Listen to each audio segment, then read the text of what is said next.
Oh, Masya Allah. Saya nih Bu, dan umumnya orang, kalau ada dia suaminya tinggi pangkatnya, tinggi jabatannya, terkenal dia banyak duitnya, tapi dia penampilannya sederhana, itu jadi teladan. Dicerita tuh, kombes suaminya itu, banyak uangnya. Istrinya sederhananya nih, kayak dia bukan orang kaya. Itu akan jadi gosip kebaikan. Ini baru, Bu. Ini kau sama ini. Andai saja boleh nak simpan di jidat emasnya, nak simpan juga di sini. Sekali tulis lalu kok banyak emasku. Ya, jangan sombong karena pangkat, jabatan, kekayaan. Apa yang kita mau sombongkan dengan kekayaan? Kalau Allah marah, okelah tetap ibu bapak kaya. Tapi Allah marah, dititip penyakit dalam dirimu. Apa penyakit? Banyak duitnya. Tabungannya tawa 7 miliar Pak. Tapi dilarang makan nasi. Apa kalau dilarang aku makan nasi? Saya saja pernah pergi ceramah di Roma. Tahu Roma Ibu? 2 hari mak roti saja nak kasih makan Kak. Saya bilang, bos, saya ini orang Bugis. Ndak mempan kalau roti, ndak goyang perutku. Carikan nasi. Tahu di Roma Ibu? Itu Konawe Utara lewat kanan. Masya Allah. Baru 2 hari ndak ketemu nasi, pusing saya Pak. Loyo. Gimana duit 7 miliar? Dilarang makan nasi. Dilarang makan garam. Dilarang makan gula, dilarang makan yang berlemak, dilarang makan goreng-goreng. Apa yang bisa nak makan? Ubi rebus. Itu pun yang warna ungu. Apa ini? Begitu dia ke dokter, apa kata dokter? Bapak ini selama dinas tidak pernah kena sinar matahari. Maka mulai besok Bapak kelilinglah di komplek Pak, mulai jam 8 sampai kira-kira jam setengah 10. Bapak berjemur ya. Jalan-jalan, jangan pakai topi Pak, jangan pakai baju, pakai celana pendek saja Pak, supaya kena semua matahari. Dia jalanlah Pak mulai jam 8, ndak pakai baju, pakai celana pendek, ndak pakai sendal, jalan dia berkeringat. Apa bedanya sama gembel? Iya toh, jadi jangan sombong, makin kaya, makin tinggi jabatan, makin cerdas, tawadu, rendah hati, itulah yang dicintai oleh Allah Subhanahu wa taala. Allahu Akbar. Ciri-ciri orang sombong, suka pamer-pamer. Itu disebut hedon. Nenek. Pakai tas. Orang cerita-cerita lihat, iya ada kucing. Iya, mirip-mirip singa di. Kau tahu saya pernah ke Singapura. Nah kasih baku sambung lagi tuh kucing dengan Singapura. Sudah itu udah kasih baku sambung itu langsung angkat tasnya. Ini tasku di Singapura ini dibeli. Kalau kau ndak bisa kau beli, suamimu baru berada. Ini kelakuannya semua ini. Biar giginya nak kawak juga. Betul itu istri polisi nak kawak giginya. Apalagi karena dikawak giginya, napasa dirinya senyum. Beleng-beleng. Sudah itu, nak kasih lagi matanya soft lens warna biru. Nah, aku tahu jak kau sekampung jaki dulu. Pakai tongi biru biasa makola. Dia kasih lagi tuh alisnya tebal sekali yang panjang. Tak buka alisnya di pengantin bingung mako. Bagaimana caranya dipasang lagi? Akhirnya apa? Panjang sebelah. Untuk apa pakai begituan?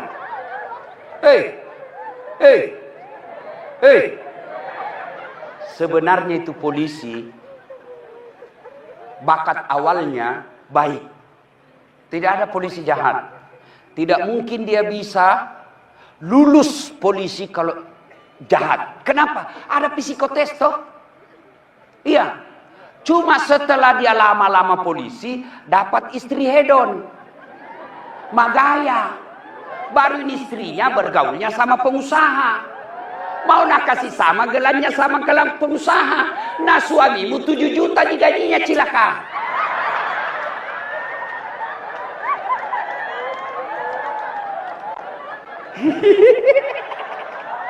Allahu Akbar. Akhirnya apa ini kasihan polisi? Yang tadinya baik, karakternya bagus, pengayom, pelindung masyarakat, dikompori sama istrinya. Tolo-tolo memang ini. Masa kau sudah kawak? Tidak ada. Itu baru jadi polisi 2 tahun, gelar istrinya kayak pala sepeda. Itu anak buahmu itu, cincinnya, basahnya. Kamu ini kepala bodoh ini. Bayangkan suaminya dia bilang bodoh-bodoh. Dongo ini bodoh memang tuh. Wih, kalau saya kau kasih begitu, ku ganti kau cilaka. Woi, ada di sini takut sama istrinya? Jujur sama kau saja. Mana ada polisi tidak takut sama istrinya?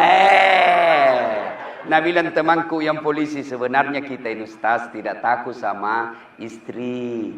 Cuma ini istri ada masalah sedikit-sedikit melapor di istrinya komandan. Baru komandan juga takut sama istrinya. Hancurlah kita ini ustaz. Pak dengar. Selama permintaan istrimu masih rasional dan tidak cenderung menghalalkan segala cara, ikuti. Karena itu istrimu, tanggung jawabmu.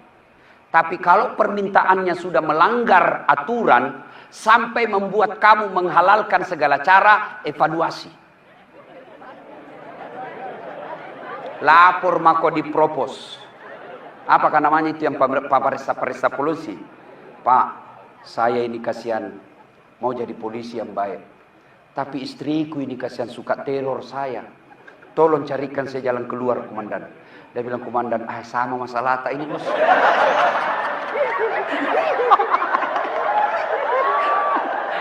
Salatullah, salamullah, ala toha rasulillah. Salatullah, salamullah, ala yasin. Nah, jadi hari ini pertama penyakit hati sombong. Bu, ingat, iblis laknatullah alaih. Sudah dalam surga itu iblis, Bu. Jin namanya waktu itu, jin. Diusir oleh Allah keluar dari surga. Kenapa? Karena dia sombong.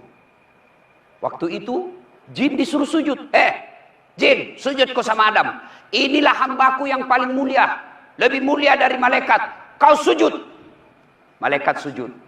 Tumbuhan, binatang sujud. Satu yang tidak mau. Jin. Apa kata jin? Tidak mau saya. Dia juniorku. Dia baru diciptakan. Saya dari tanah. Dia dari tanah, saya dari api. Dia baru diciptakan. Saya sudah lama. Masa senior hormat sama junior? Gengsi dong. Akhirnya Allah berfirman, oh jin, kamu sombong rupanya. Kau keluar dari surga. Akhirnya jin diusir keluar dari surga. Kenapa? Karena dia sombong. Jin Pak, sudah dalam surga, sombong, diusir. Apalagi kita, belum masuk surga mau ke sombong. Nggak dapat ke surga. Maka makin ada jabatan, makin ada kekayaan, makin cerdas, makin soleh dia beribadah, tapi dia tawadu, Allah katakan, itu hambaku yang sangat kucintai. 1, sombong.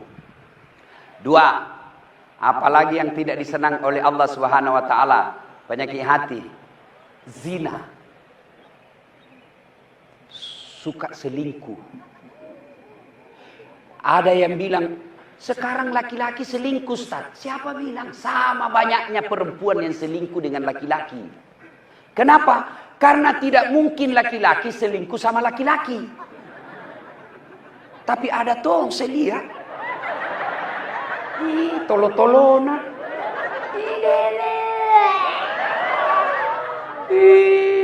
Bu.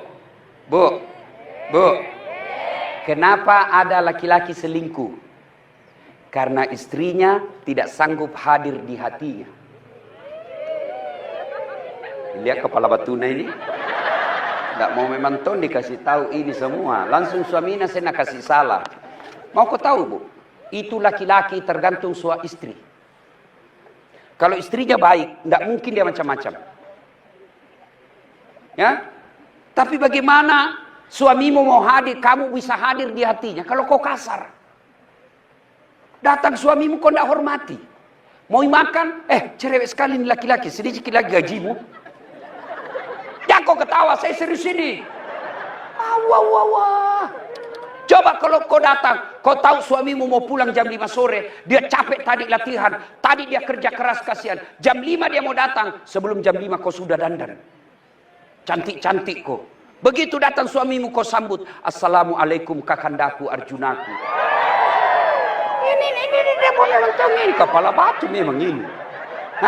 Sampai masuk, Masya Allah, duduk suamimu, kau bukakan sepatunya. Nggak ada toh. Nggak pernah kau kasih begitu toh. Pantas fisiknya suamimu kau kuasai, hatinya sama perempuan lain. Kenapa kau kubela kau bos? Dengarkan ibu. Coba kalau pulang suamimu, kamu sopan bicara, kau telepon dia kalau mau pulang, bang, mau makan apa hari ini? Saya suka itu nasi gorengmu sayang. Tanam maki bang, jangkit makan di luar. Hari ini saya masak spesial buat abang.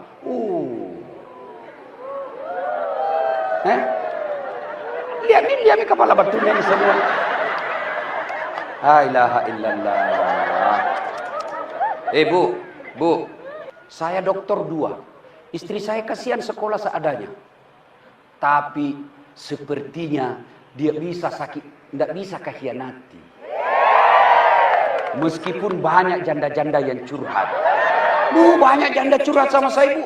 Kirim-kirim stiker aneh-aneh. Tapi selalu saya bilang, ada bidadari di rumahku. Belum masuk azan subuh, sudah ada di atas sajadah mengaji sampai jam 6. Apa? Pernah kau begitu?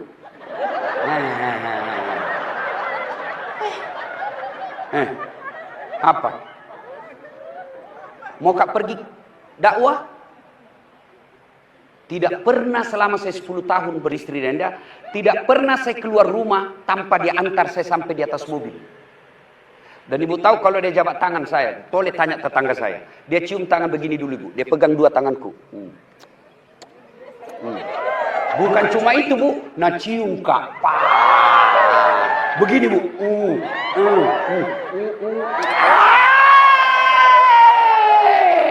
Sudah itu bu, nah peluka lagi baru nak kasih begini dadaku. Ustaz, ridhoi saya. Kalau mati mendadak istri begini bu, terbuka lebar itu surga. Kenapa? Ridhonya Allah ada sama ridhonya suamimu. Pernah aja kau nak kasih gitu istrimu?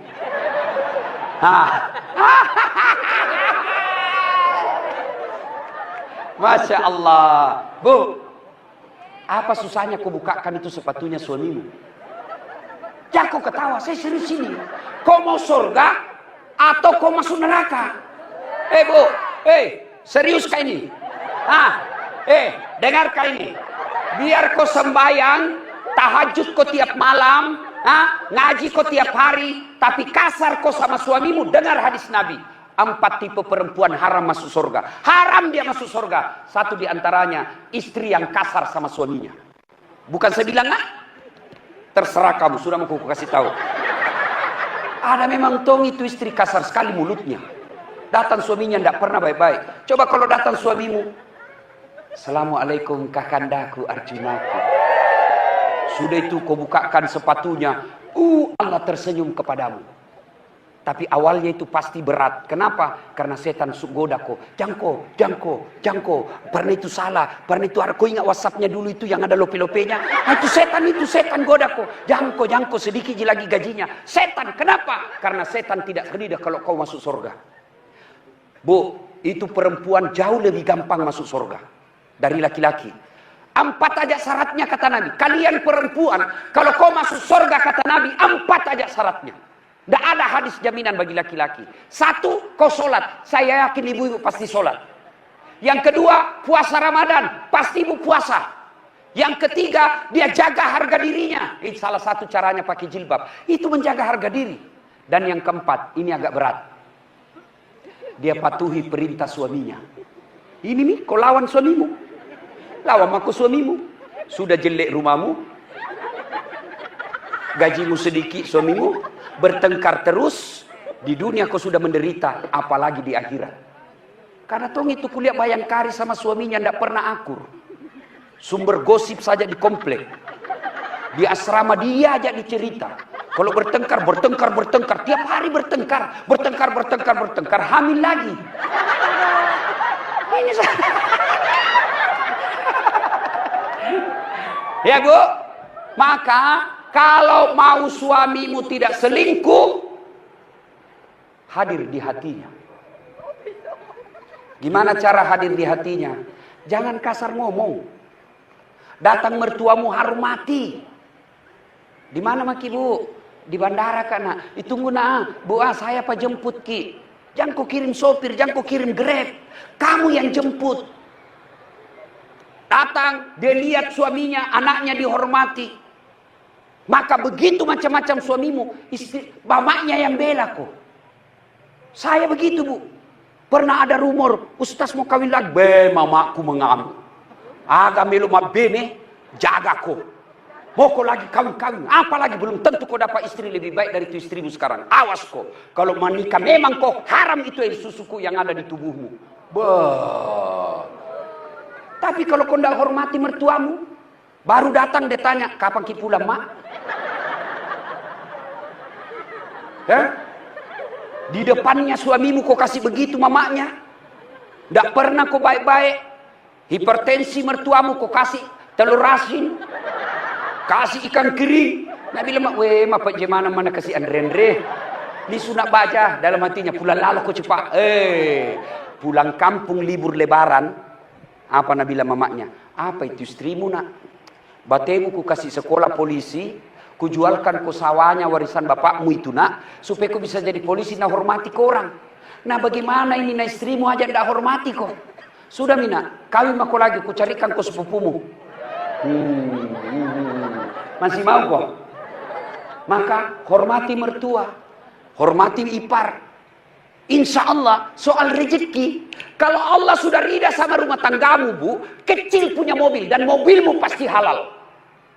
Tapi kalau kau jahat sama suamimu, rumah tanggamu tidak mungkin bisa bahagia. Enak kan jadi istri yang bagus. Pulang suami, sudah dandan. Datang kita sambut dengan lagu.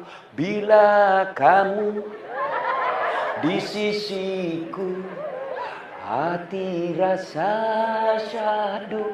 Kau peluk lagi. Jangan malah baru pulang suamimu lagumu menyindir. Satu kali kau sakiti hati ini, masih ku maafkan. Pak, mau dapat istri yang baik, yang tidak selingkuh-selingkuh? Mau Pak? Mau? Tidak mungkin anak istrimu baik kalau kau selalu kasih uang haram. Maka jangan bawa uang haram ke rumahmu. Jadi polisi lalu lintas tegakkan aturan di jalan. Jangan kau persulit. Bisa diatur itu. Dan rata-rata itu pakai kacamata hitam Pak. Kenapa? Karena takut lihat matanya orang. Sudahlah jangan Pak. Kalau lalu lintas kasihan di jalan paling 10.000, 100.000. Tapi tiap hari akhirnya apa? Hatimu menjadi keras dan menjadi biasa itu makan uang haram. Lintas 150.000 jadi 100.000. Tapi kalau sus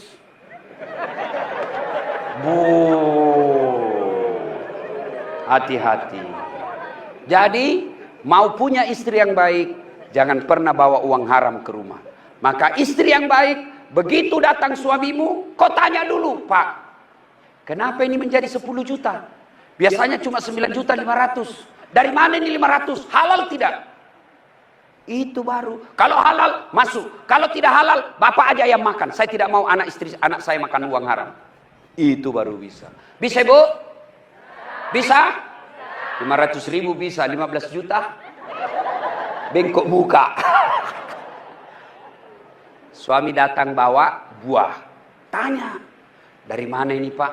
Halal tidak? Suami datang bawa kain. Tanya dia. Ikhtiar kita tanya.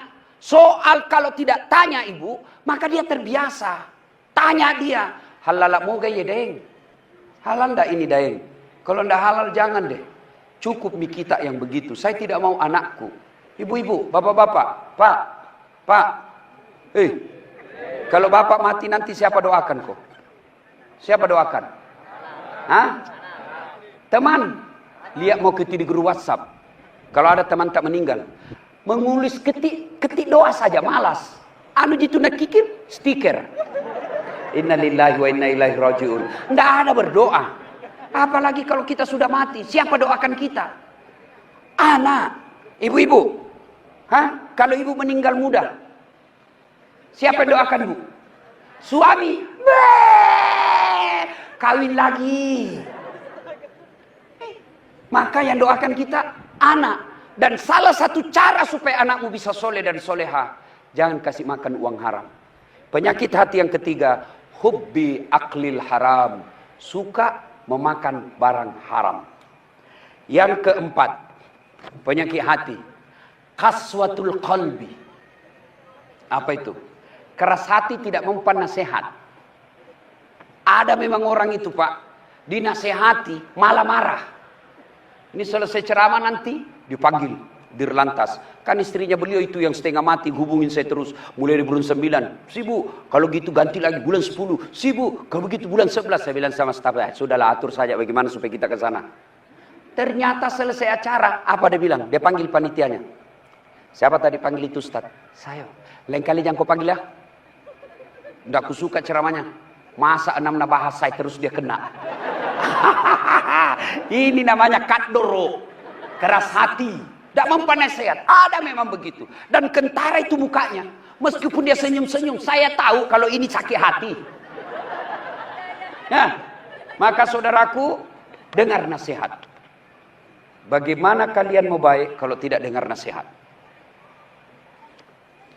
Bapak-bapak punya handphone? Punya handphone? Itu handphone bapak kalau dipakai terus kenapa? Hah? Lobet. Kalau lobet diapain? Kalau tidak dicas kenapa? Kalau mati masih bisa dipakai? Hah? Wih, HP baru tahu. 30 juta nak belikan ini. Pulsana 5 juta. Tapi tidak ada baterainya. Bisa kau pakai?